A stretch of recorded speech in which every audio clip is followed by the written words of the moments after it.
কোরআনকে প্রশ্ন যদি করি, কোরআন তোমার বাড়ি কোথায়, আমি আমার বাপের নাম বলতে পারি, আমি আমার দাদার নাম বলতে পারি, আমি আমার আত্মীয় স্বজনের নাম বলতে পারি, কিন্তু কোরআন তুমি বলো তোমার বাড়ি কোথায়, জানার দরকার আছে না নাই? কোরআনকে প্রশ্ন করলাম, কোরআন তোমার বাড়ি কোথায়? আমার বাড়ি পুটিমারি, আমার বাড়ি হাটি থানা, আমার বাড়ি মাটিকাটা, আমার বাড়ি চিলমারি। এই রকম যেমন আমাদের পরিচয় আছে ভাইয়ারা, কোরআনও বলছেন আমার বাড়ি কোথায় জানো নাকি? শুধু আমাকে শুনলেই হবে না, আমার বাড়ি কোথায়, আমার বাপকে, আমার দাদাকে, আমার 14 গোষ্ঠীকে যদি জানতে চাও আমারে প্রশ্ন করো। কোরআনের প্রশ্ন ছেড়ে দিলাম। কোরআন সওয়ালে মুকাদ্দার জবাব দিয়ে বলছেন, শোনো মানুষ, আমি এমন জায়গা থেকে তোমাদের জন্য এসেছি, আমার বাড়ি দুনিয়ার কোথাও না, আমার বাড়ি হলো বাল্লুহুয়া কুরআনুম মাজিদুন ফি লাওহিম মাহফুজ। আমার বাড়ি কুড়িগ্রামে না, আমার বাড়ি রংপুরে না, আমার বাড়ি চিলমারির কোথাও না, বাল্লুহুয়া কুরআনুম মাজিদ ফি লাওহিম মাহফুজ। আমি কোরআন লাউহে মাহফুজ থেকে মহান রব্বুল আলামিন জাতির হেদায়েতের জন্য বিশ্ব নবীর কাছে আমারে পাঠিয়েছেন। সুবহানাল্লাহ। এইবার বললাম কোরআন শোনো শোনো, একটা প্রশ্নই শেষ না।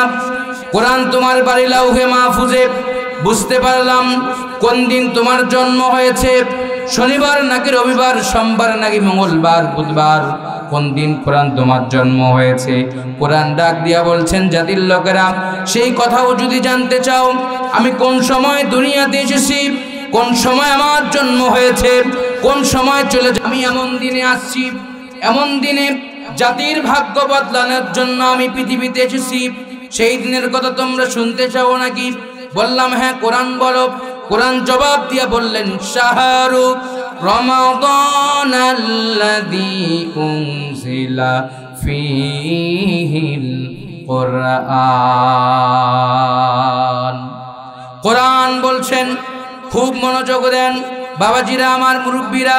কোরআনকে প্রশ্ন করলাম, তুমি কোন দিন আসলা? কোরআন বলছেন, শাহরু রমাদান আল্লাযী উনজিলা ফীহিল কুরআন। আমি কোরআন এমন দিনে পৃথিবীতে এসেছি বান্দারে, দিনটা ছিল রমজান মাস। বুঝলাম কোরআন তুমি আসছো রমজানে। এইবার 3 নাম্বার প্রশ্ন করি, কোন দিন সময়, কোন সময়, ফজরে নাকি জোহরে, আসরে নাকি মাগরিবে শোনার দরকার আছে না নাই? আরো জোরে কোন আছে না নাই? কোন সময় আছো, সব বিষয় তোমার জেনে তারপর তোমাকে শ্রবণ করব। কোরআন ডাক দিয়া বললেন, শোনো শোনো, আমি এমন সময় আছি, এমন একজন মানুষের কাছে আমি কোরআন এসেছি। ও বান্দারে, তোমরা প্রশ্ন করো, আমি সব কথার উত্তর দিতে আমি কোরআন রাজি আছি। এইবার বলো, কোরআন বাড়ি তোমার লাউহে মাহফুজে, আসলা রমজানে, দিনটা কোন দিন ছিল সে কথা আমাদেরকে বলো। ফজরে আসলা নাকি জোহরে আসলা? কোরআন সঙ্গে সঙ্গে বলছেন, তানাজ্জালুল মালাইকাতু ওয়ার রূহু ফিহা বিইذনি রাব্বিহিম মিন কুল্লি আমরিন সালাম। আল্লাহু আকবার। কোরআন বলছেন, আমি এমন সময় আছি, সুবহে সাদিকের সময়, ফজরের অন্তিম মুহূর্তে এই পৃথিবীতে আমি কোরআন এসেছি। আমি আরো কি তোমাকে উত্তর দিব নাকি? কোরআনকে বললাম, কোরআন বলো, সব তথ্য দিচ্ছ। জন্মের তুমি কোন ভাষায় কোরআন নাজিল হয়েছো? প্রিয় ভাইয়েরা আমার, খুব মনোযোগ দেন। কোরআন যে জীবন্ত কিতাবের মধ্যে কোনো সন্দেহ নাই। আমরা একটা গান যদি একবার শুনি, দ্বিতীয়বার ভালো লাগে না। একটা গজল যদি একবার শুনি, দ্বিতীয়বার ভালো লাগে না। কিন্তু আপনার এলাকায়, আমার এলাকায় ইমাম সাহেব প্রত্যেক নামাজে জেগে ডেকে সূরা ফাতিহা তেলাওয়াত করে। আজও পর্যন্ত একটা মুসল্লি কোনোদিন অভিযোগ দেয় নাই, হুজুর আপনি সূরা ফাতিহা বাদে অন্য সূরা পড়েন, ঠিক কিনা? অভিযোগ করি নাই। এজন্যই নবীজি বলছেন, লা সালাতা লিমান লাম ইয়াকরা বিফাতিহাতিল কিতাব। নামাজের মধ্যেই প্রথম যেইটা কাজ তোমাকে করতে হবে সেইটা হলো সূরা ফাতিহা। লাগবে কি লাগবে না? কথা কয় না, লাগবে কি লাগবে না? সূরা ফাতিহা ছাড়া নামাজ হবে না, এজন্যই পড়তে হবে। এইবার আসুন কোরআনে বললাম, বলো বলো কোন ভাষায় নাজিল হয়েছে? কুড়িগ্রামের ভাষায় নাকি চট্টগ্রামের ভাষায়, নোয়াখালীর ভাষায়, চাপাই নবাবগঞ্জের ভাষায়, টেকনাফ, তেতুলিয়া, রূপসা, কোন ভাষায় কোরআন নাজিল হয়েছে? কোরআন ডাক দিয়া বলছেন ইন্না আনজালনাহু কুরআনান আরাবিয়্যাল লাআল্লাকুম তাআকিলুন। আমি নাজিল হয়েছি আরবি ভাষায়, আমি নাজিল হয়েছি আরবি ভাষায়। গোটা বাংলাদেশের যতগুলো রাষ্ট্র আছে যারা কোরআনকে মানে, তাওহীদকে মানে, ভাইয়ারা বলেন তো আল্লাহর কোরআন কি অন্য ভাষায় পড়ে নাকি এক ভাষায় সবাই কোরআন পড়ে? কয় ভাষায় পড়ে? তাহলে বুঝলাম, কোরআনের পরিচয় নিলাম। বাড়ি লাউহে মাহফুজে আসলো রমজানে সুবহে সাদিকের সময়। এইবার প্রশ্ন করলাম, তুমি আরবিতে নাজিল হয়েছ, কিন্তু কার কাছে নাজিল হয়েছ? বলো বলো কোরআন। ভাইয়ারা খুব মনোযোগ দিয়ে শোনেন। আল্লাহর নবী সাহাবী ইবনে আব্বাস বর্ণনা করেন সুন্দর করে, আল্লাহর নবীজি এই কোরআন নাজিলের জন্য আল্লাহ রাসূল সাল্লাল্লাহু আলাইহি ওয়াসাল্লাম এত পরিমাণ ধ্যান করেছেন। আল্লাহ রাসূল এত পরিমাণ ধ্যান করেছেন, কষ্ট করেছেন, মুজাহাদা করেছেন এই কোরআনকে বাস্তবায়ন করার জন্য, এই কোরআন দিয়ে আল্লাহর জীবন বিধান জন্য, এই কোরআন দিয়ে গোটা পৃথিবীর মানুষকে চলার জন্য। কথা কোন ঠিক কিনা ভাইয়েরা আমার? ইবনে আব্বাস বর্ণনা করলেন, খুব মনোযোগ দেন। আল্লাহ রাসূল সাল্লাল্লাহু আলাইহি ওয়াসাল্লাম তিনি বাড়িতে গেলেন, আম্মা জানকে প্রশ্ন করলেন, তার স্ত্রীকে বললেন, ও আমার প্রাণের স্ত্রী, আমাকে 3 টুকরো শুকনো খেজুর দিয়ে দাও, আর পাত্রে কিছু হালকা পানি দিয়ে দাও। এই শুকনো খেজুরের পানি নিয়ে আমি এমন জায়গায় ধ্যানে চলে যাব, আমার বিশ্বাস এই জাতির ক্লান্তিকালে এই জাতির ভাগ্য বদলানোর জন্য অন্য কোনো কিতাব দিলে হবে না। দুনিয়াতে অনেক কিতাব আছে, Bible, Ramayana, Old Testament, New Testament, Tripitaka, Gita, কল্কি পুরাণ, শামপুরাণ, বেদ পুরাণ, কত রকমের কিতাব আছে। মানুষের ভাগ্যের যেমন বদলানি হয় না, মানুষের ভাগ্য যেমন বদলানো যায় না ভাইয়েরা, আল্লাহর কোরআন ছাড়া। নবীজি ধ্যানে গেলেন, আল্লাহ রাব্বুল আলামিন সে কথাও কোরআনে বলছেন। শোনার দরকার আছে না নাই? পিছনের ভাইয়েরা আছে না নাই? খুব মনোযোগ দেন, খুব মনোযোগ দিয়ে শুনবেন। এইবার আল্লাহর নবীজি রাতের বেলায় ধ্যান করলেন। জিবরিল আমিন আসলেন, আসার পরে বললেন আসসালামু আলাইকুম। সালাম দেওয়ার দরকার আছে না নাই? সালাম প্রদান করলেন। দরজায় টোকাঘাট করে বললেন একটু ওপেন করে দেন। আল্লাহর নবী ধ্যান করছেন। 3 টুকরো শুকনো খেজুর আর হালকা কিছু পানি নিয়ে নবীজি ধ্যান করছেন। জিবরিল আমিন যখন কোরআন নিয়ে আসলেন, দরজা যখন উন্মুক্ত হয়ে গেল, এইবার ঢোকার পরে দেখলেন আসমান জমিন বরাবর একজন মানুষ। আল্লাহু আকবার কর। আসমান জমিন বরাবর একজন মানুষ।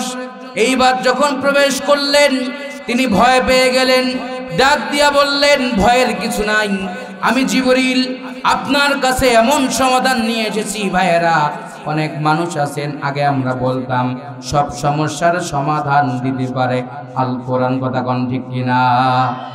বাংলাদেশের কিছু মানুষ বলতো সব সমস্যার সমাধান দিতে পারে আল কোরআন। এই স্লোগান নাকি জামাত ইসলামের স্লোগান।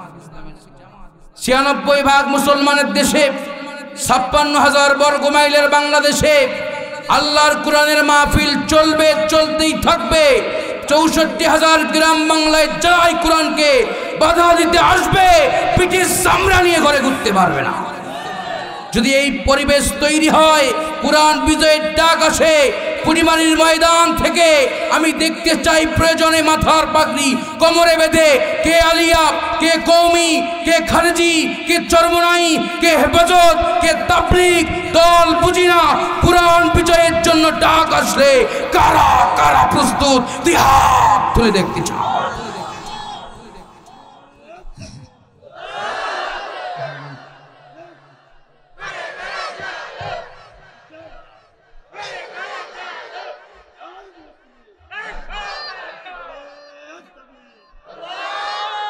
ভাইরা কষ্ট পাইলেন? কষ্ট পাইলেন? কে বলে রে মুজিব নাই, মুজিব ছাড়া বাংলা নাই। শোনালে সেই ধানের শীষে দিয়া তুমি আছো মিশি।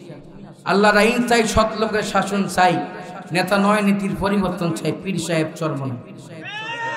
প্রত্যেকটা মানুষকে আমরা কাছে টানতে চাই, তবে একটা কথা জেনে রাখতে হবে, আল্লাহু আকবারের তাকবীর দিবার কারণে এদেশ থেকে গৌর গোবিন্দ ধুতি খুলে পালা যেতে বাধ্য হয়েছে। তোমরাও যারা নতুন করে ফ্যাসিস্ট স্বৈরাচারের দোসর হয়ে আল্লাহর কোরআনে বাধা দিতে আসবা, তোমরাও তোমাদের পিঠের চামড়া নিয়ে ঘরে ঘুরতে পারবা না। মুসলমান এখন সজাগ হয়েছে। মুসলমান দেখেছে 36 দিন জুলাই বিপ্লব করার পরে আগে তাফসির মাহফিল করার জন্য কত সলিমুদ্দিন কলিমুদ্দির কাছে অনুমতি নেওয়া লাগতো। এখন সেদিন আর নাই, বাতাস ঘুরে গেছে। এখন আগামীর বিশ্ব কোরআনের বিশ্ব হতে চলছে। কথা কয় না মুসলমান? এটা মুখে কি ফিডার দিচ্ছেন নাকি? ফিডার। আগামীর বাংলাদেশ হতে চলছে কোরআনের বাংলাদেশ। আগামীর বাংলাদেশ হবে উলামায়ে কিরামের বাংলাদেশ। আগামীর বাংলাদেশ হবে পীর মাশায়েখের বাংলাদেশ। আগামীর বাংলাদেশ হবে হক্কানি উলামায়ে কিরামের বাংলাদেশ। কোন ফ্যাসিস্ট, খুনি, সন্ত্রাসী, চাঁদাবাজ, দুর্নীতি, লুণ্ঠনকারী, জিনাকার, ধর্ষণকারীকে এই বাংলার জমিন ছেড়ে দেওয়া হবে না, হবে না, হবে না। হ্যাঁ আমার খুব মনোযোগ দেন। তাহলে কোরআনকে বললাম, কোরআন তুমি আসছো। জিবরিল আমিন যখন বললেন ইয়া রাসূলুল্লাহ, হে ওগো নবীজি আপনি একটু পড়েন তো, ইকরা বিসমি রাব্বিকাল্লাযী খলাক। আল্লাহর নবী বললেন আমি পড়তে জানি না, লা আদরি, আমি তো কোরআন পড়তে জানি না। এমন কিতাব নিয়ে তুমি আমার সামনে হাজির হয়েছো, আমি তো পড়তেই জানি না, কেমনে পড়বো? দুই বার তিন বার যখন হয়ে গেল, ভাইয়েরা অনেকেই জানেন, বোঝানোর জন্য বলছি, কানটা লাগান।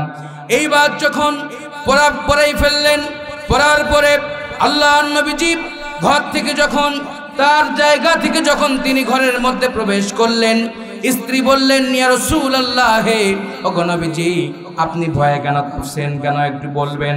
বলে কোন যেন এমন একটা মানুষ আসলো, আসমান জমিন বরাবর একজন মানুষ আসার পরে আমাকে যখন বলল পড়ো, আমি তো পড়তে জানি না।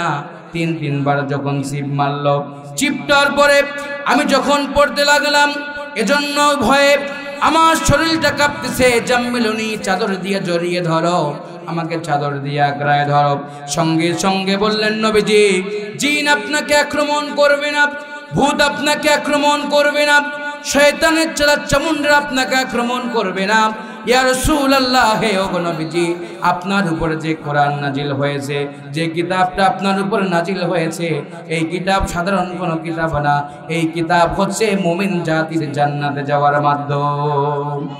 আল্লামা ইকবাল বলছেন तौहीद की अमानत सीनों में हमारे,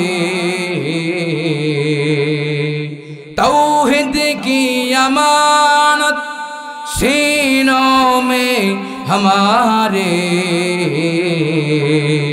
मुनकर नहीं मिठाने जो तो नम निशारे हमारे।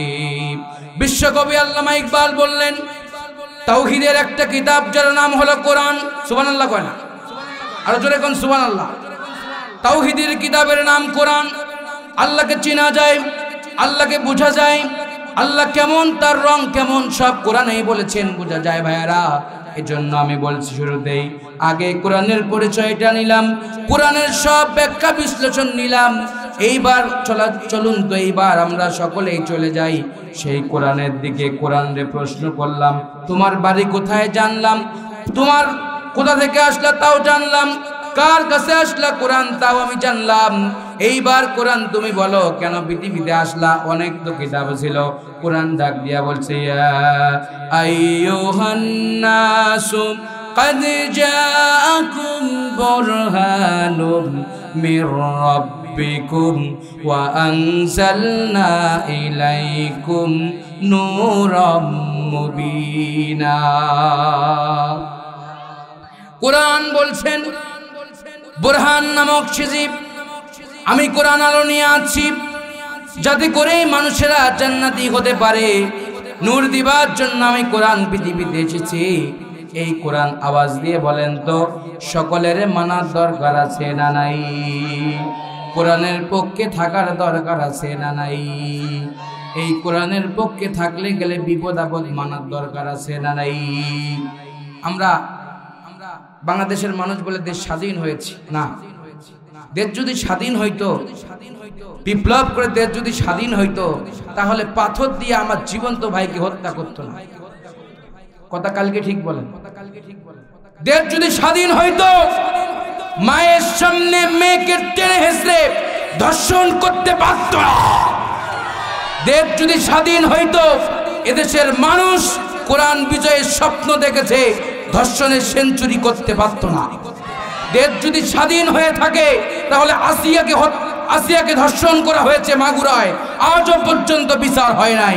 বোঝা যায় আমরা যাদেরকে ক্ষমতায় বসিয়েছি, কালিমাতুন হাক্কুন উরিদা বিহাল বাতিল, কথা যেমন সত্য মতলব কিন্তু খারাপ। এখন তারা বলে জামাত ইসলাম নাকি কোনো ইসলামী দল না। ইসলামী দল যদি নাই হয়, বেটা টুপি মাথায় লাগায় বুখারী শরীফ পড়াইতে পড়াইতে এখন অন্ধ হয়ে গেছে। এদেশের সব থেকে নির্যাতিত এবং মাজলুম হচ্ছে জামাত ইসলাম, অন্য কোনো দল না। ঠিক বেটি কালকে কোন এলাকার বক্তা তো কালকে সব থেকে নির্যাতিত মাজলুম সংগঠনের নাম বাংলাদেশ জামাত ইসলাম। অনেক মৌলবীকে দাওয়াতের কাছে যাইলে বলতো দিনকাল খারাপ, এখন কিছু কইয়েন না। আর বলে ঐক্য হবে না, ঐক্য যারাই বিনষ্ট করে, এরা যত বড় টুপিওয়ালা হোক, মাগুর মাছের বাচ্চা যেমন ব্যাং হয় না, টুপি দাড়ি লাগালে লেবেল লাগালেই ইমানদার হওয়া যায় না। হ্যাঁ, কষ্ট পাইলে কান লাগে। যে কথা আমি বলছিলাম, তাহলে কোরআনের তথ্যটা জানলাম, সব বুঝলাম। এখন চলে যাই কোরআন, তুমি তো আলো, আমরা আলো নিতে চাই। আগামীর বাংলাদেশ যদি কোরআনের বাংলাদেশ হয়, লাভ হবে কি? শোনার দরকার আছে না নাই? আল্লাহ রাব্বুল আলামিন বলছেন, কোরআন যদি ক্ষমতায় যায়, 1 নম্বরের সংবিধান হবে। সূরা হজ্জ আল্লাহ পাক বলছেন, আল্লাযীনা ইম্মাক্কান্নাহুম ফিল আরদি আকামুস সালাতা ওয়া আতুজ যাকাত। কোরআন ক্ষমতায় গেলে, কোরআনওয়ালা যে ব্যক্তি ক্ষমতায় যাবে, 1 নাম্বার নামাজের বিল পাস করবে। 1 নাম্বার কি? 1 নাম্বার নামাজের বিল পাস যখন সমাজে হয়ে যাবে, ভাইয়েরা, এখন জেলখানায় চোর ঢুকলে ডাকাত হয়ে বের হয়। কথা কি বুঝেন না মোর ভাই? জেলখানায় চোর ঢুকলে ডাকাত হয়ে বের হয়, শেষরা চোর ঢুকলে বড় চোর হয়ে বের হয়। আল্লাহর কোরআন যদি ক্ষমতায় যায়, লাভ কি? আল্লাহর কোরআন ক্ষমতায় গেলে, আস-সারিকু ওয়াস-সারিকাতু ফাকতাউ আইদিয়াহুমা জাযাআম বিমা কাসাবানা কালাম মিনাল্লাহ। আল্লাহ পাক বলছেন, কোরআন ক্ষমতায় গেলে, কোরআন যখন রাষ্ট্রীয় পর্যায়ে চলে যাবে, চোর এবং চুন্নি, ছেলে এবং মেয়ে যারাই চুরি করবে, একটা যদি শাস্তি দেওয়া যায়, বাইতুল মুকাররম জাতীয় মসজিদের সামনে হাত যদি কাটা হয়, মঞ্চ করে যদি বিচার করা হয়, ভাইয়েরা, 24 ঘন্টা লাগবে না, 24 মিনিটেই এদেশে ইসলাম কায়েম হয়ে যাবে। কিন্তু দুঃখের বিষয়, খালা আম্মা যেদিন পালিয়ে গেছিল, সেই দিন আমাদের টুপিওয়ালাও কিছু হুজুর পালিয়েছে। আপনাদের দালালির পরিমাণ কত উপরে চলে গিয়েছে। আল্লামা সাঈদী দুঃখ করে বলেছিলেন, এমন সময় আসবে পালানোর জন্য ইন্দুরের গর্ত খুঁজে পাইবা না। ঠিক অবস্থা তাই হয়েছে। প্রিয় ভাইরা, সব কিছু আয়োজন হয়েছে, লিপস্টিক ছাড়া পালায় যেতে বাধ্য হয়েছে। লিপস্টিক দেওয়ার সুযোগ হয়নি। নতুন করে আপনারা ভূমিকা রাখেন না। ওরা তো টিকিট কাটার সুযোগ পেয়ে পালিয়েছে, আপনারা টিকিট কাটার সুযোগ পর্যন্ত পাবেন না। দেশের মানুষ সব এখন বুঝে গেছে। মানুষ এখন ফিডারে দুধ খায় না। ডিপজল মাঝে মাঝে ডায়লগ দিতে, তাও বাতি যা বুঝো না, ফিডারে দুধ খাও। মানুষ বুঝে গেছে আগামীর বিশ্ব কোরআনের বিশ্ব হতে চলছে, আগামী দেশ কোরআনের দেশ হতে চলছে। মাথা তখন খারাপ, উল্টা পাল্টা এখন অনেক কিছুই বলে। আবু জেহেলও চেয়েছিল আল্লাহর কোরআন দমানোর জন্য, ঠিক কিনা বলেন? আবু জেহেল উতবা সাহেবা চেয়েছিল আল্লাহর কোরআন দমানোর জন্য। কোরআন কি দমেছে? কথা কয় না রে ভাই, কোরআন দমেনি, বরং যারাই কোরআনের সঙ্গে লেগেছে তারাই দমন হয়ে গেছে। বলছিল না পালাবো না, থাকতে দেবেন, বলেছিল পালাবো না, থাকতে দেবেন। বেটাকে এখন দোয়া ইউনুস পরেও খুঁজে পাওয়া যায় না। 1971 সাল बिहारी এসে বলছে এক মুসলিমকে, হিন্দুকে ধরে বলছে, বেটা अगर तुम कौन हो? जब मुसलमान हो तो मुसलमान हो तो जल्दी कलमा बताओ। उसे ला इलाहा इल्ला अंता सुबहानाका इन्नी कुन्तु मिनाज जालिमीन। দোয়া কি বিপদের না মুসিবতের? কথা কয় না, কথা কন, কথা কন, কথা কন। এখন তারা বিপদে পড়ার পরে ওলামায়ে কিরামের সঙ্গে নতুন ভূমিকা রাখছে গোপনে। তো ভাইরা, আপনারা যে বিপদ থেকে বাঁচবেন উপায় নাই। বিপদের দোয়া যেমন ইউনুস, আপনারা ক্ষমতায় বসাইছেন ডক্টর ইউনুস। কথা কয় না মুসলমান। এজন্য প্রিয় ভাইরা, আসুন কোরআন বিজয়ের স্বপ্ন দেখি। অনেক কিছু দেখেছি, বাপকে দেখছি, স্বামীকে দেখছি, স্ত্রীকে দেখছি, নারী দেখছি, পুরুষ দেখছি, সবার এতাল আর বেতাল, সব তাল দেখা শেষ। আগামীর বাংলাদেশ হতে চলছে কোরআনের বাংলাদেশ। কোরআনের পক্ষে থাকবেন, কোরআনের পক্ষে থাকবেন। কোরআনের পক্ষে থাকতে গেলে কর্মসূচি 4টা। কয়টা? জোরে কোন কয়টা? এই 4 কর্মসূচির কথা শোনার দরকার আছে না নাই? কান লাগান ভাইরা, সুন্দর করে খুব মনোযোগ দিয়া কোরআন শুনুন, কোরআন বুঝুন। তাহলে আমরা আল্লাহ রাসূলের কাছে কোরআন নাজিল হলো, কোরআনকে বলা হলো, কোরআন তুমি আসছো যে কি নিয়া? বলে বোরহান, আমি আলো নিয়ে আসছি, আলো আমি জ্বালাতে চাই, কিন্তু কেমনে জ্বালাবো?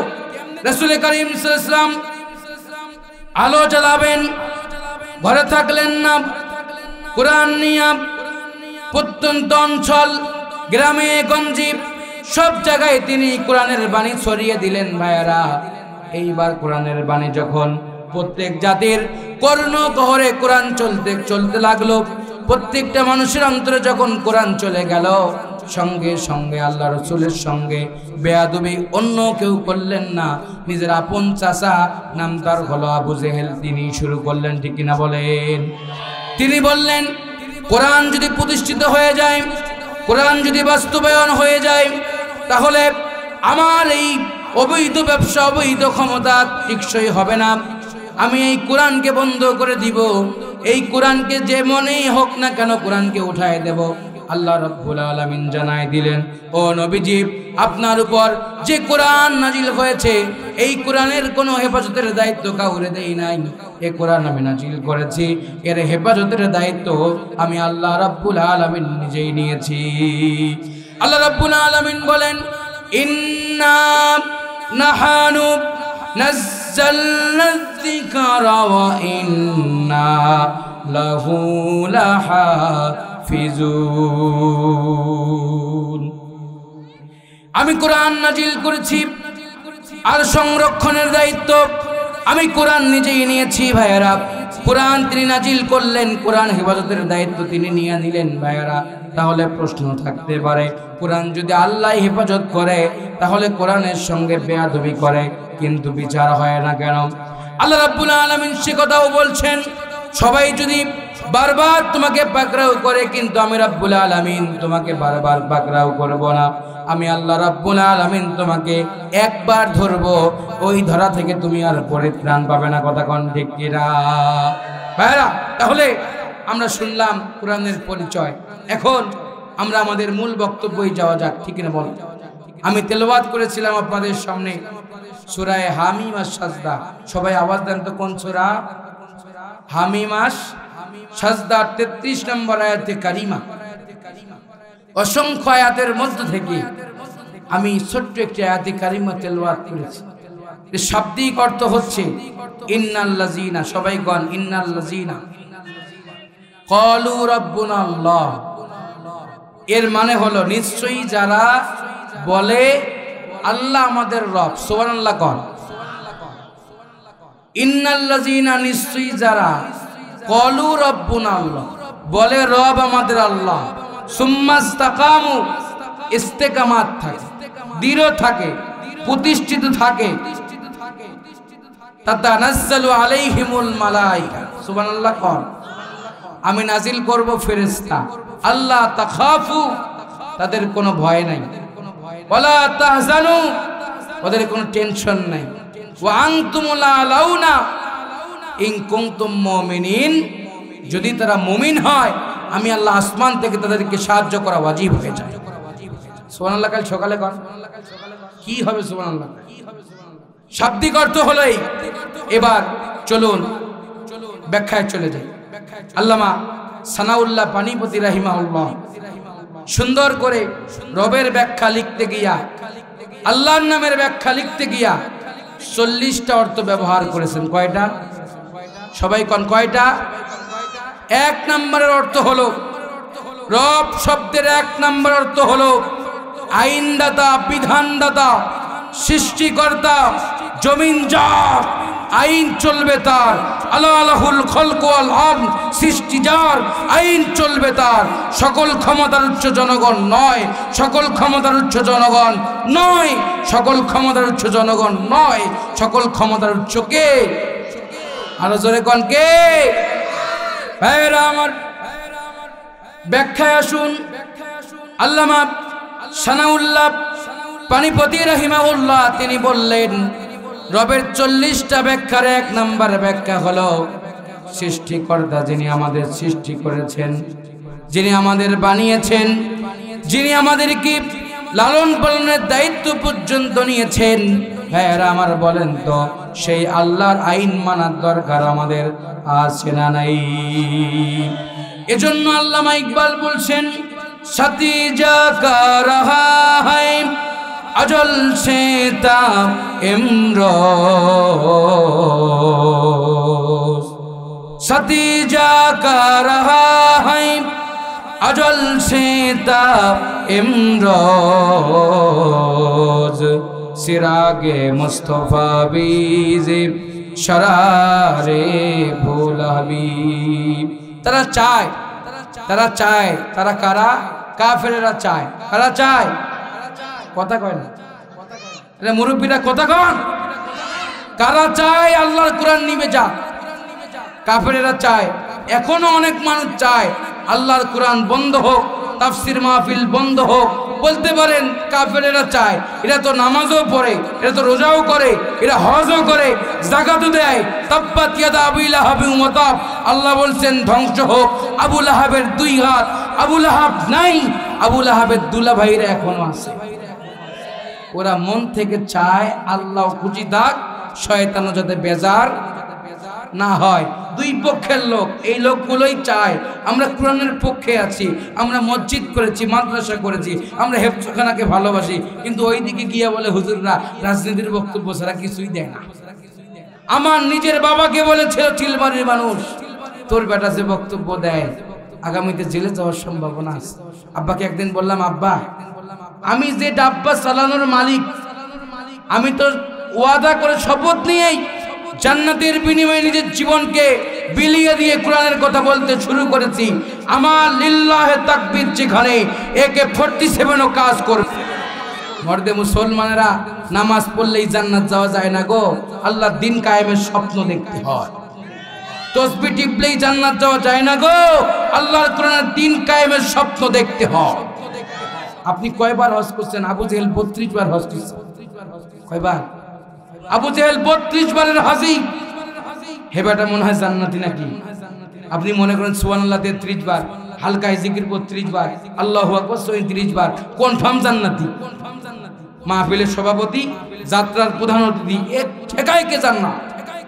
কোরআন বিজয়ের স্বপ্ন না দেখলেই আপনি যত বড় জুব্বাওয়ালা হন, টুপিওয়ালা হন, আপনি যত তসবিহওয়ালা হন, কোনো লাভ নাই। একমাত্র কাজ জমিন চার, আইন চলবে তা। ভাইয়েরা আমার, মুরব্বীরা কানটা লাগান। তাহলে রবের 1 নম্বরের ব্যাখ্যা হলো সৃষ্টিকর্তা। ভাইয়েরা আমার, সকলে আওয়াজ দিয়ে বলেন তো আমাদের সৃষ্টিকর্তাকে।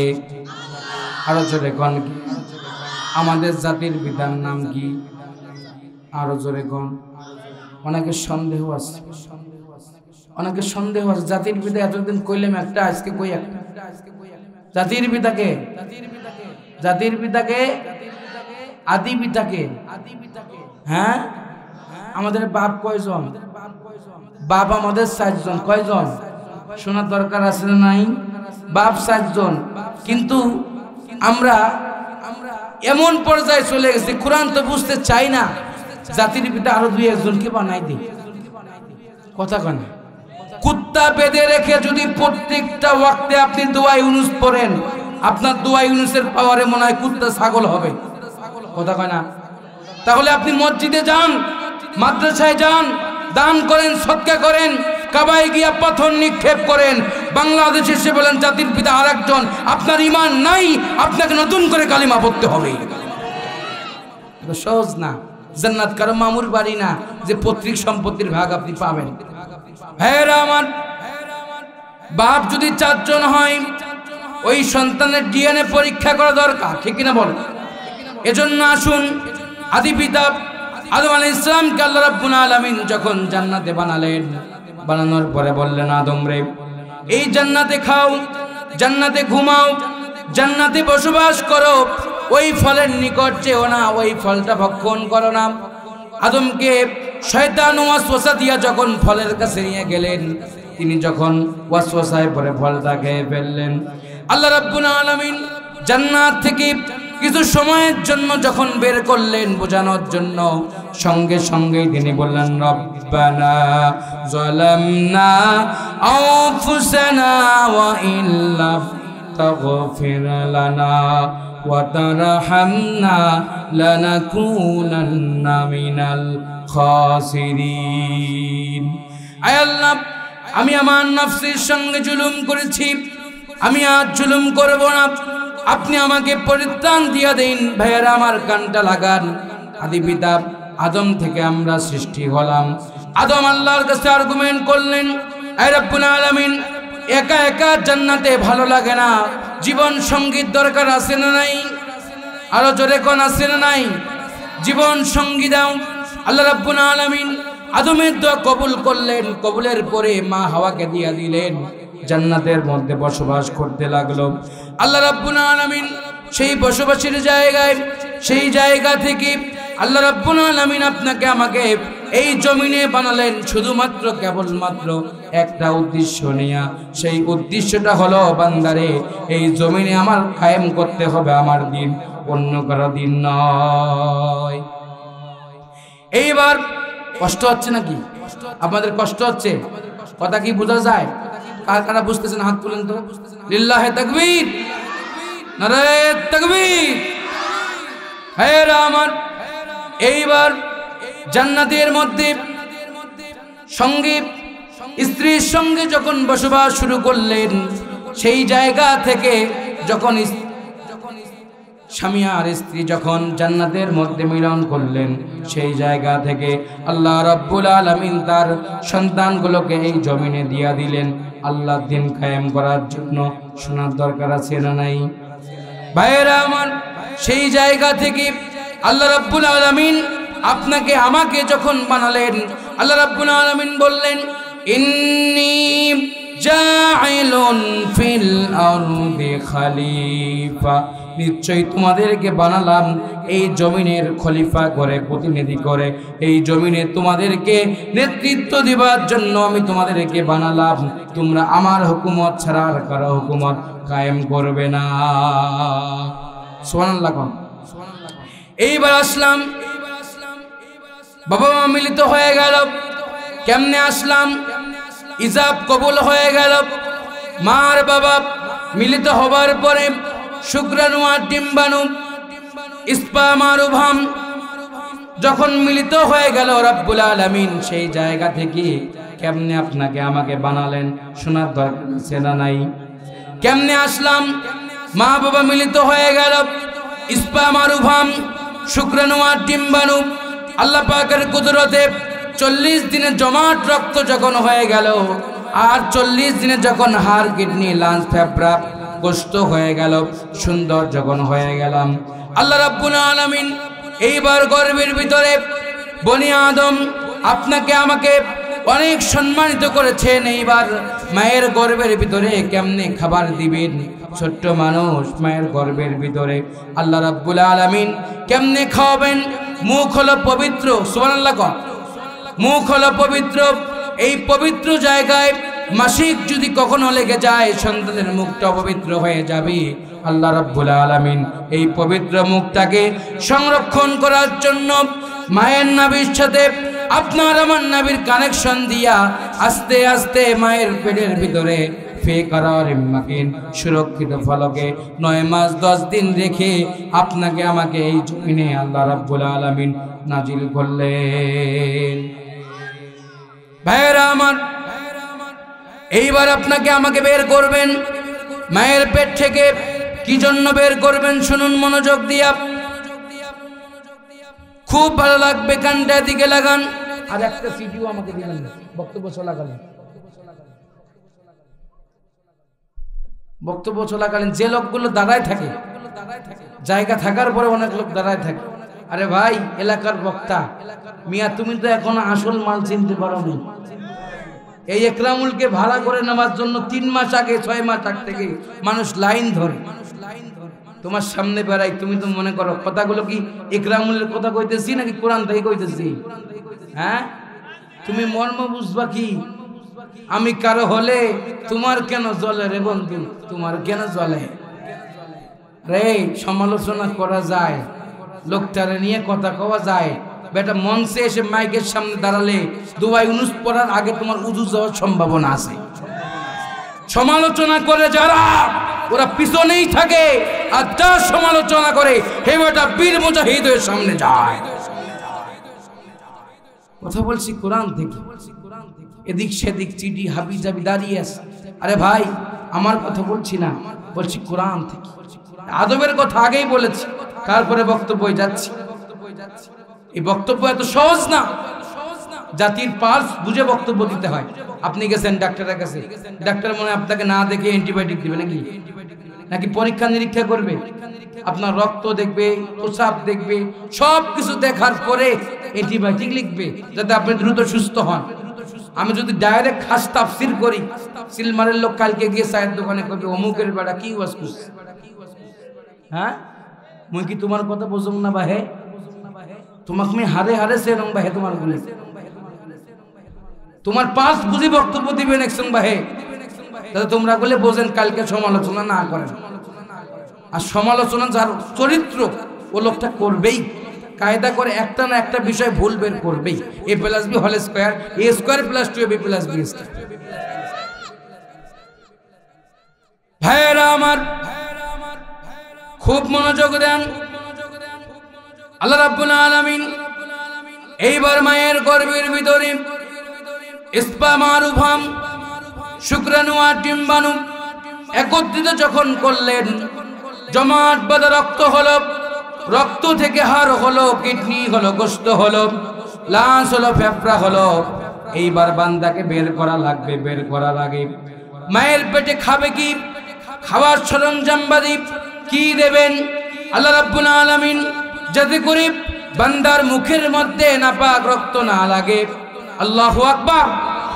এজন্য আল্লাহ রাব্বুল আলামিন মায়ের নাভি আর আপনার আমার নাভিকে কানেকশন দিয়া আল্লাহ রাব্বুল আলামিন মা যা খায় সেইগুলাকে একটু একটু ক্যালসিয়াম করে পেটের ভিতরে দিয়া আপনাকে আমাকে বড় বানিয়ে এই জমিনে ভূমিষ্ঠ করেছেন।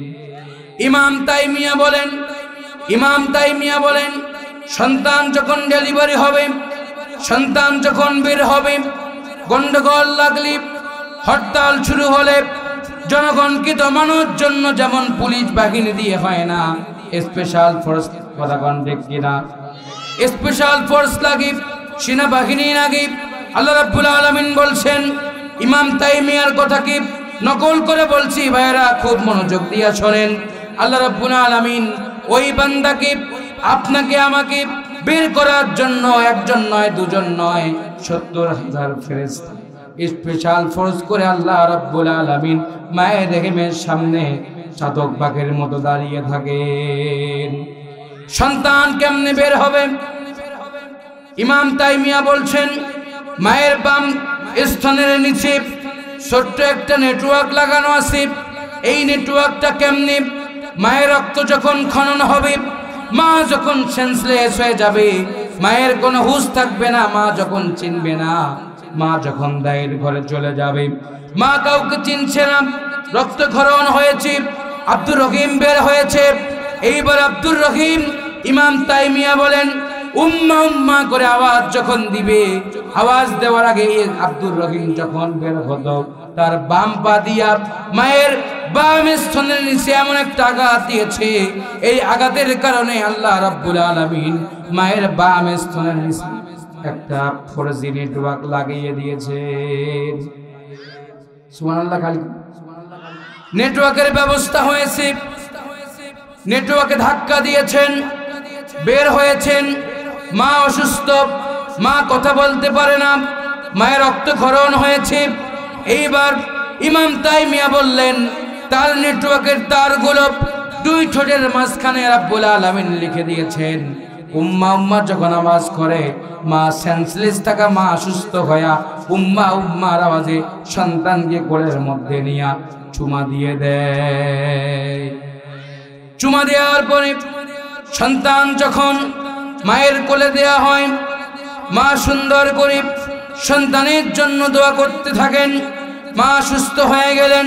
এজন্য আল্লাহ রাব্বুল আলামিন বলছেন ওয়াকাদা রাব্বুকা আল্লা তা'বুদু ইল্লা ইয়াহু ওয়া বিল ওয়ালিদাইনি ইহসানা। তোমরা মায়ের সঙ্গে এমন আচরণ করো না, মা যেন ও বলে, মা যেন বাবা যেন কষ্ট পেয়ে ও শব্দটুকুন ব্যবহার না করে। ভাইয়েরা বলেন তো, এজন্য মায়েদের সাথে বাবার সাথে সদাচরণ ভালো আচরণ করার দরকার আছে না নাই? এইবার সন্তান বের হলো। আল্লাহ রাব্বুল আলামিন বলছেন কেমনে এইবার সন্তান বড় হবে, শোনার দরকার আছে না নাই? কষ্ট হচ্ছে আপনাদের? কেমনে বড় হবে? হাওলাইনি কামিলাইন। ঠান্ডার দিনে আমরা যাদের টাকা আছে আমরা গিজার মেশিন লাগাই। এর মানে হলো ঠান্ডা পানিকে কি করে? ঠান্ডা পানিকে গরম করে। আল্লাহ রাব্বুল আলামিন বলছেন বান্দা আমি কেমন দেখেন ইনসাফ করলাম তোমার উপরে। যেই মানুষটা কষ্ট করে খায়, ভ্যান চালক ঠেলাওয়ালা দিন মজুর, তার তো গিজার মেশিন কেনার টাকা নাই। আমি আল্লাহ রাব্বুল আলামিন কেমনে গিজার লাগায় দিলাম, অটোমেটিক গিজার লাগায় দিলাম। ঠান্ডার দিন যখন পড়ে যাবে, ফজরের নামাজে আমার ওই বান্দা যখন কল চাপবে, টিউবওয়েল চাপবে, আমি আল্লাহ অটোমেটিক না ঠান্ডা না গরম কুসুম কুসুম পানির ব্যবস্থা আল্লাহ করে দিলাম। এমন মনে হয় পুটিমারিতে আছে নাই? ঠান্ডার দিনে কি পানি কুসুম কুসুম বের হয় কিনা? কথা কয় না, হয় কিনা? ভাইয়েরা আমার, আল্লাহ ইনসাফ করলেন, না ঠান্ডা না গরম পানি দিলেন। এইবার মায়ের বুকের ভিতরে এমন গিজার মেশিন লাগায়া দিলেন, হাওলাইনি কামিলাইন, 2 থেকে 2.5 বছর দুধ খাবে। সন্তান ছোট মানুষ, ডেলিভারির পরে আব্দুর রহিমের কষি মুখ না খেতে পারবে রুই মাছ, না খেতে পারবে গরুর গোশত, না খেতে পারবে পাঙাশ মাছ, না খেতে পারবে ইলিশ মাছ। কি মাছ খাবে আব্দুর রহিম? কিছুই তো পারে না। আব্দুর রহিমের কি হবে? গরম খাইলে ঠোঁট পুড়ে যাবে, ঠিক কিনা বলেন? কষ্ট পাচ্ছেন? ঠোঁট পুড়ে যাবে, কি খাবে? এইবার আল্লাহ রাব্বুল আলামিন 2.5 বছরের জন্য মায়ের স্তনের মধ্যে এমন একটা গিজার মেশিন লাগায়া দিলেন, না ঠান্ডা না গরম দুধ দিলেন। 2.5 বছর পর্যন্ত সন্তান খাবে, যাতে কোনো রকমের হাঁপানি অ্যাজমা সন্তানের হয়ে না যায়। সন্তান বড় হতে লাগলো। সেই কথা আল্লাহ রাব্বুল আলামিন বলছেন আমি তোমাকে বানালাম কেমন আকৃতি দিয়া? লাকাদ খালাকনাল ইনসানা ফি সুলালাতিন মিন তিন। তোমাকে বানালাম এমন কাদা মাটি দিয়া, না কাদা না শুকনা, ঠনঠনে মাটি দিয়া তোমারে যখন বানাইলাম বান্দারে, বানানোর পরে তোমার আকৃতি, তোমার সৌন্দর্য, তোমার চেহারার লাবণ্য আমি আল্লাহ রাব্বুল আলামিন আসমান থেকে ফেরেশতা দিয়া দিয়া তোমার সমস্ত প্রয়োজনগুলোকে আমি আল্লাহ পূরণ করে দিলাম। কেমনে কি পূরণ হলো? আল্লাহ রাব্বুল আলামিন বলছেন দুইটা হাত দিলাম। কয়টা হাত? জোরে কোন কয়টা হাত দিলাম? দুইটা। চোখ দিলাম দুইটা, নাক দিলাম দুইটা, ছিদ্র দিলাম, কান দিয়ে ছিদ্র দিয়ে দিলাম বান্দারে। সে কথাও আল্লাহ রাব্বুল আলামিন কোরআনে বলছেন ওয়াজআল্লাহু আইনাইনি ওয়া লিসানাও ওয়া শাফাতাইনি ওয়া হাদাইনাহুন নাজদাইন। আমি তোমার হাত দিলাম, আমি তোমার জিহ্বা দিলাম, আমি তোমার চোখ দিলাম, কান দিলাম, পা দিলাম, কিডনি দিলাম, লাঞ্চ দিলাম, ফেফড়া দিলাম, নিঃশ্বাসের বরাদ্দ করে দিলাম বান্দারে। এখন আওয়াজ দিয়ে বলেন তো ভাইয়েরা, এত কিছু নেবার পরেও আইন আমরা মানব কার? আরো জোরে কোন কার? আল্লাহর আইন কেমনে মানবেন? আল্লাহ হাত দিলেন, এই হাত যদি আপনার কাঁটা চামচের মতো হয়ে যেত তাহলে কখনোই আপনি ভাত খেতে পারতেন না। এই কাঁটা চামচের মতো আগে আপনার গাল টেরা হয়ে যেত। কথা কয় না ভাই? কথা কো ভাই? হাত দিয়ে আপনার গাল টেরা হয়ে যেত, মুখে যাইতো না। আল্লাহ চোখ দিয়েছেন, আগুন লাগলে আগুন নিবানোর জন্য ফায়ার সার্ভিস লাগে, ঠিক কিনা? কথা কন ঠিক কিনা? আগুন নিবানোর জন্য ফায়ার সার্ভিস লাগে। আমাদের বাংলাদেশের ফায়ার সার্ভিসের ভাইয়েরা যারা আগুন নিবানোর পরে সাইড নিভাতে যায় দাঁড়া, কথা কয় না? আগুন নিবানোর যায় না দাঁড়া। খুব মনোযোগ দেন। আল্লাহ রাব্বুল আলামিন বলছেন বান্দারে, আমি তোমার দুইটা চোখ দিয়েছি, ওয়াজআল্লাহু আইনাইন, সুন্দর সুন্দর ভুরু দিয়েছি বান্দারে। এজন্য ওই জায়গায় তোমার ফায়ার সার্ভিস লাগবে। কেমনে তুমি আগুন নিবাবা?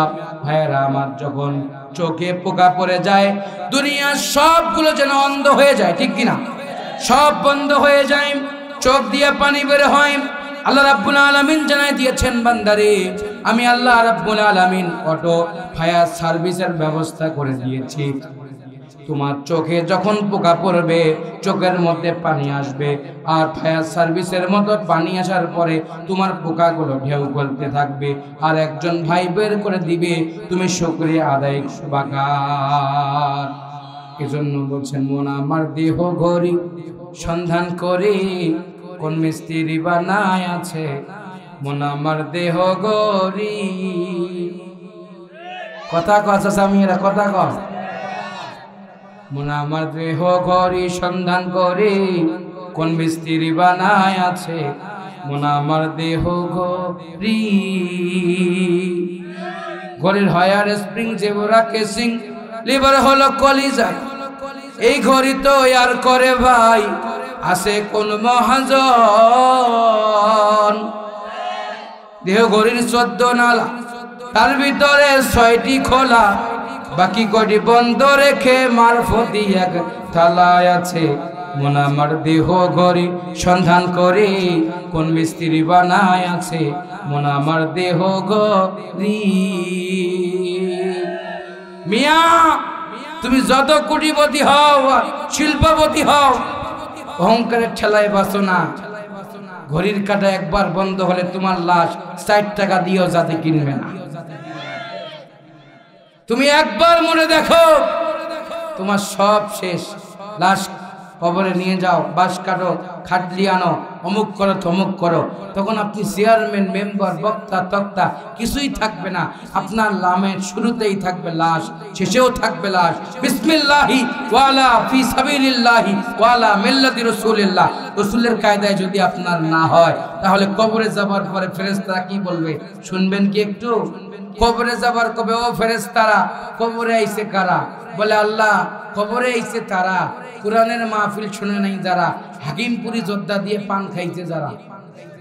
আল্লাহ কবে ধর লাগালা থিয়াসর, সুতরাং জাহান্নামে ঢুকাই দিয়ে জরিমানা আদায় কর। চাচামিয়ারা সেদিন অবস্থা খারাপ হয়ে যাবে।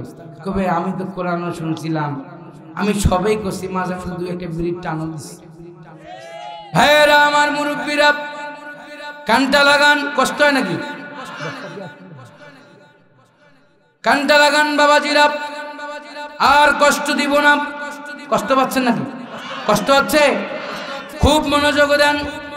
এইবার যখন চোখ থেকে যখন পানি বের হয়ে গেল, পোকা বের হয়ে গেল, আল্লাহ পাক এইবার আপনাকে মস্তিষ্ক দিয়া দিলেন।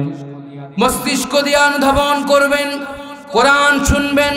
পরিপূর্ণ যখন আপনি হয়ে গেলেন, এইবার আওয়াজ দিয়ে বলেন তো, পরিপূর্ণ হবার পরে আইন মানতে হবে কার? আল্লাহর আইন মানতে গেলে, আল্লাহর কোরআন মানতে গেলে, কোরআন বিজয়ের স্বপ্ন দেখতে গেলেই আপনাকে ধৈর্য ধারণ করা লাগবে। ধৈর্য যদি আপনার সাহাবীদের মতো হয়ে যায়, আবু মাহজুরার মতো যদি হয়ে যায়, মরার পরে আপনি আল্লাহর জান্নাতে চলে যাবেন। ধৈর্যের পরিচয় কেমনে নেবেন? আল্লাহর নবীর সাহাবী থেকে শুনুন। নবীজির সাহাবীর নাম আবু মাহজুরা। কি নাম? আবু মাহজুরা রাদিয়াল্লাহু তাআলা আনহু। ইসলাম ধর্ম গ্রহণের পরে বিশ্ব নবীজি মসজিদে নববীর কর্নারে ডাক দিয়া বললেন, আবু মাহজুরা, তোমার মাথাটা এদিকে আগায় দাও, তোমার মাথায় হাত রেখে আমি তোমার জন্য দোয়া করব। মাথায় হাত রেখে যখন দোয়া করলেন, দোয়া যখন শেষ হয়ে গেল, আবু মাহজুরা বাড়ির দিকে চলে গেলেন। যাবার পরে ডাক দিয়া বললেন, বাড়ির লোকজনদেরকে বলতে লাগলেন, আমার মাথায় এমন ব্যক্তির হাত পড়েছে, আমি আর আমার মাথার চুলগুলো কাটতে চাই না। এই চুলগুলো নিয়ে ধৈর্যের সাথে চুলগুলো রেখে কিয়ামতের ময়দানে এই চুলগুলো যেন আমাকে সাক্ষ্য দেয়, এই জায়গায় নবীজির হাত লেগেছে, আমি যেন জান্নাতি হয়ে যাই। আবু মাহজুরা কি করলেন? চুলগুলো নিয়ে এইবার বাড়িতে গেলেন, এই কথা বলতে লাগলেন, চুল কাটতে বলেন। কেউ তার চুল কাটে না, কেউ চুলগুলো ফেলায় দেয় না, চুলগুলো ঘাট পর্যন্ত এসে গেল। এইবার বললেন, শোনো, আমি আমার চুলগুলো কাটতে চাই না, ধৈর্যের সাথে সবর করে আমি আমার চুল নিয়ে কবরের জিন্দেগিতে আমি যেতে চাই। আর আমি আমার আল্লাহকে বলতে চাই, রব্বুল আলামিন আমার মাথা বিশ্ব নবীজি হাত দিয়েছেন, আমার মাথার চুলগুলোতে বিশ্ব নবীজি হাত দিয়েছেন, এই চুলগুলো আমি কাটি নাই। এই চুলগুলো নিয়ে আমি আবু মাহজুরা আপনার সামনে হাজির হয়ে গেছি। আমার জীবনে কিছু চাওয়া নাই, আমার জীবনে একটা চাওয়া হলো, আমি আপনার নবীজিকে সাথে নিয়ে আপনার জান্নাতে যেতে যাই। ভাইয়েরা আমার, খুব মনোযোগ দেন। তাহলে যদি জান্নাত যেতে হয়, পরিপূর্ণ হলাম, জান্নাত যদি চান, জান্নাত যদি কপালে জুতাতে চান, জান্নাত যদি মনে প্রাণে আপনি বিশ্বাস করেন, তাহলে আবু মাহজুরার মতো আপনাকে ধৈর্য ধরা লাগবে। এখন আওয়াজ দিয়ে বলেন তো, ধৈর্য ধরার দরকার আছে না নাই? এক নাম্বার ধৈর্যের পরিচয় হলো, আগে উযু না আগে নামাজ? আগে উযু না আগে নামাজ? আপনারা আগে মনে হয় নামাজ পড়েন পরে উযু করেন নাকি? না আগে উযু তারপরে নামাজ? আগে উযু তারপরে নামাজ, আগে নামাজ তারপর ওয়াজ মাহফিল, ওয়াজ মাহফিল পরে আগে নামাজ। নামাজ প্রতিষ্ঠিত না হলে ওয়াজ মাহফিল দিয়া রাতের পর রাত জেগে বক্তার ওয়াজ শুনে বক্তারও হেদায়েত থাকবে না, আঙ্গরও হেদায়েত থাকবে না। এজন্য আসুন আগে সালাত প্রতিষ্ঠিত করতে হবে। আল্লাযীনা ইম্মাক্কান্নাহুম ফিল আরদ, মনে আছে? এক নম্বর হলো মুমিন বান্দা যখন ক্ষমতায় যাবে কি পাস করবে? নামাজের বিল কি আছে? নামাজের বিল আছে, বিল পাস ওগুলোই হয়। আমরা দেশ স্বাধীনের আগে দেখছি 2 টাকার নর্তকীরা আমাদেরকে পবিত্র জায়গায় বসে বসে অপবিত্র বক্তব্য দিত। কথা কন না কেন? জনগণ যখন এক হয়েছে, জুলাই বিপ্লব করেছে, আবু সাইদের রক্ত যখন জমিনে পড়েছে, বীর মুক্ত যখন পানি পানি বলে চিৎকার করেছে, আমাদেরকে 16 বছরে কি শিখাইতো জানেন? কেন কুমড়ানি খাবেন, কেন বেগুনি খাবেন, কুমড়ানি খাইতে পারেন না? পিছনের লোক কথা না করে জানবো ওই তরিকার লোক আপনারা। আরো জোরে কন, হয় নাই? আরো জোরে। 16 বছরে আমাদেরকে রেসিপি বানায় শিখাইতো যে বেগুনি খাবেন কেন, কুমড়ানি খান। এত জিনিসের দাম বেশি, গরুর গোশতের দাম বেশি, কাঁঠাল খান। রমজান মাসে বড়াই খাইতে হবে, রমজান মাসে খেজুর খাইতে হবে কেন, বড়াই খান। মাঝে মাঝে এক লোক আমাদেরকে বলতে, এত অভাব গরু যে পানা খায় সেই পানা খাওয়ার পরামর্শ দিত। কেউ বলতো বড়াই খান, খেজুর খাওয়ার দরকার নাই। কেউ বলতো গরুর গোশত খাওয়ার দরকার নাই, বেগুন খান, কেউ কাঁঠাল খান।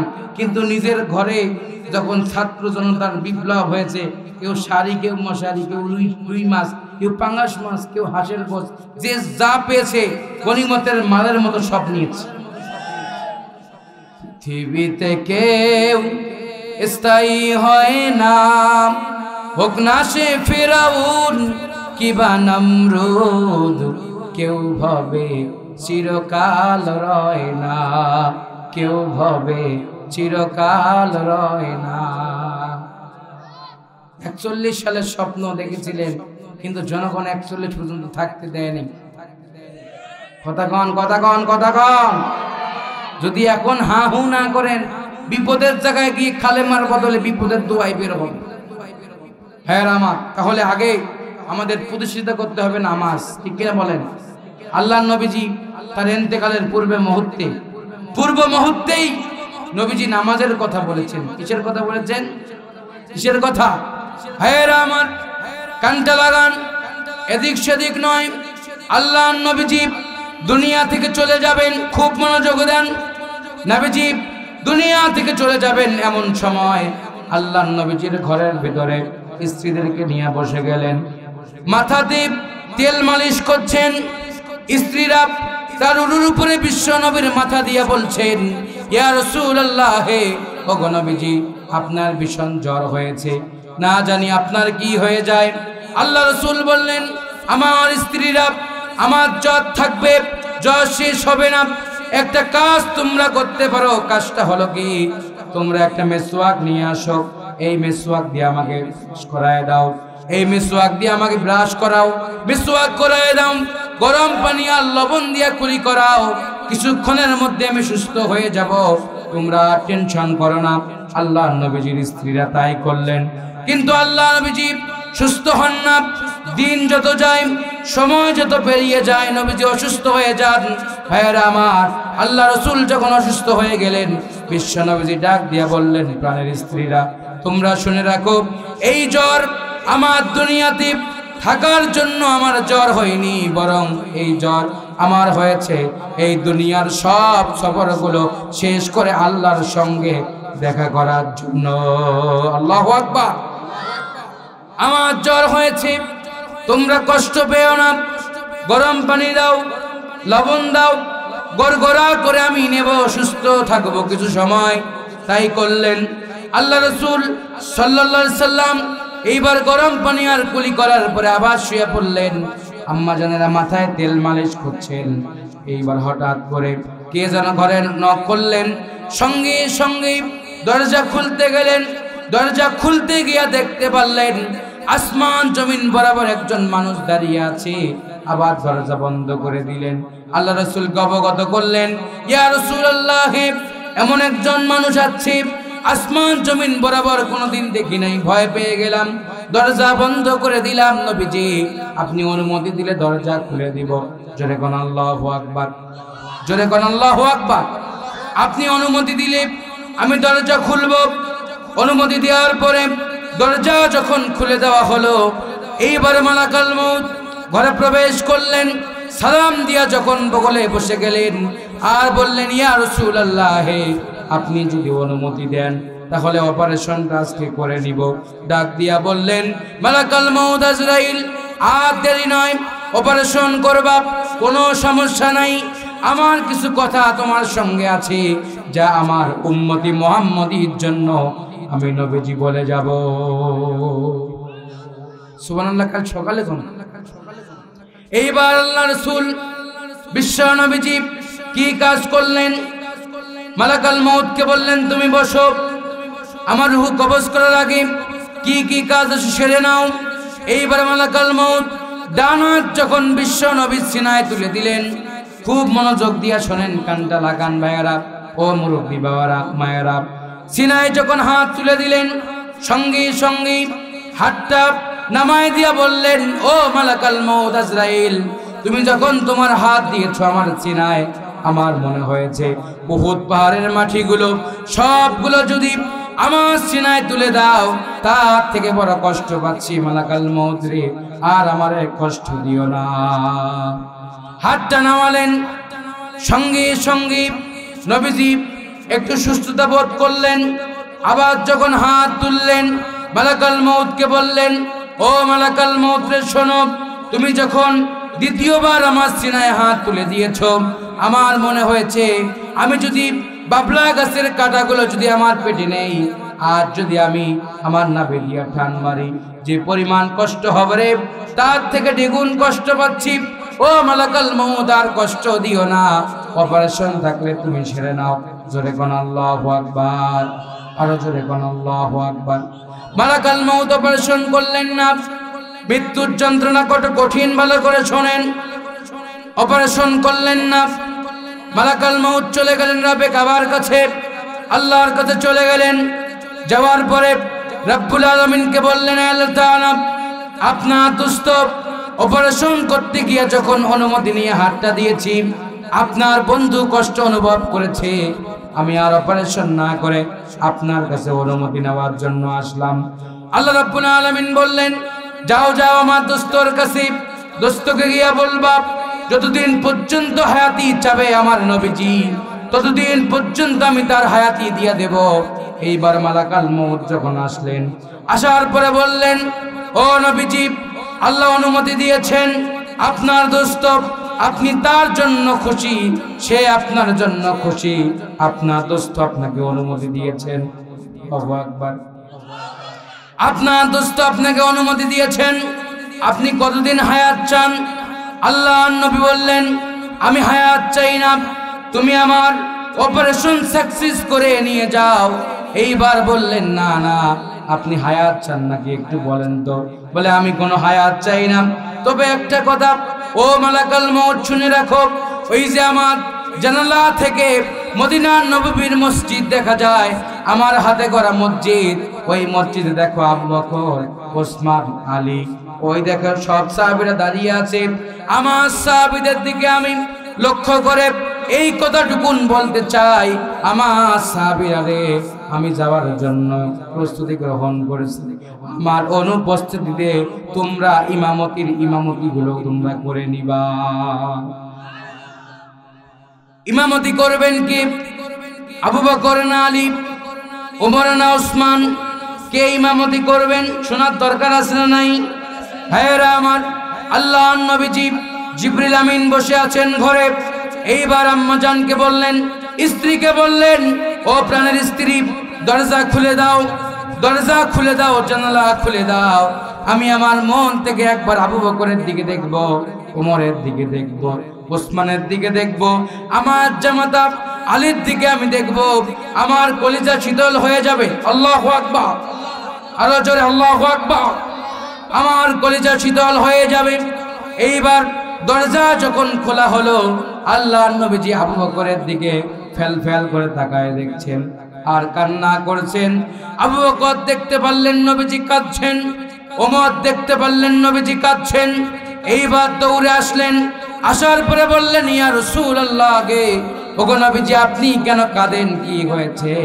বলে, আবু বকর, ওসমান, আলী, শোনো শোনো, আমার কিছু হয় নাই, আমার অনুপস্থিতিতে তোমরা ইমামতি করবা, এটাই আমার মনের মধ্যে একটা আনন্দ, আবেগের কারণে আমি কাঁদছি। এই কাঁদার কারণ শুধু কাঁদা নয়, এই কাঁদার কারণ হলো আমি দেখতে পাচ্ছি যে নামাজের জন্য আমি মার খেয়েছি, এই নামাজ আজকে তোমাদের জন্য, সকলের জন্য কায়েম হয়ে গেছে, আমি এর জন্যই কাঁদছি আর হাঁটছি। তোমরা ইমামতি করবা, ছেড়ে দিব। কষ্ট পান? কষ্ট হয়? কার কার কষ্ট হয় হাত তুলুন। আমি এর জন্যই কাঁদছি। আমার সাহাবীরা, টেনশন করো না, আমার অনুপস্থিতিতে ইমামতি করবে আবু বকর, ওসমান, আলী, সমস্যা নাই, তোমরা চলে যাও। কারণ একটা কথা শুনে রাখো, এই নামাজ যেহেতু কায়েম হয়ে গেছে, আমি নবীজি এখন দুনিয়ার সব সফর শেষ করে আল্লাহর সঙ্গে দিদার করতে যেতে চাই। তার আগে একটা কথা শোনো, আমার ঘরে আমি যেই জায়গায় বিশ্রাম করছিলাম, আরাম ফরমাইছি, সেই জায়গায় আমার বিছানার নিচে ৬০ টুকরো স্বর্ণের খনি আছে, ৬০ টুকরো সোনা আছে। এই সোনাগুলো কি করবা, কি করবো তোমরা বলো তো? ডাক দিয়া বললেন, ইয়া রাসূলুল্লাহ, এই স্বর্ণগুলো আপনার মন যা চায় আপনি তাই করবেন, আমাদের থেকে আপনি ভালো ইনসাফ জানেন। আপনি আমার নবীজি সঙ্গে সঙ্গে আম্মা জানদেরকে বললেন, শোনো শোনো, আমার বিছানার নিচে ৬টা স্বর্ণের টুকরা আছে, এই টুকরাগুলো গনিমতের মালের জন্য, আল্লাহর দিন কায়েমের জন্য ৬০ টুকরো স্বর্ণকে দান করে দাও। ৬০ টুকরো স্বর্ণ দান করলেন। দান যখন শেষ হয়ে গেল, ইমামতি করলেন ওমর, আবু বকর, ওসমান, আলী। এইবার নবীজি চলে যাবেন। এইবার নবীজি যখন চলে যাবেন, মালাকাল মউত যখন বলছেন, আপনি প্রস্তুতি গ্রহণ করুন। আল্লাহু আকবার। প্রস্তুতি গ্রহণ করার পরে এইবার মালাকাল মউত যখন অপারেশন শুরু করেছেন, আল্লাহর নবী শাহাদাত আঙ্গুল তুলে বলছেন, ও মালাকাল মউত, শুনে রাখো, আমার উম্মতের জন্য আমি একটা কথা বারবার বলে গেলাম, আসসালাত আসসালাত ওয়া মা মালাকাত আইমানুকুম। আমার উম্মতেরা যেন নামাজকে কখনো ছেড়ে না দেয়। নামাজ পড়ার দরকার আছে না নাই?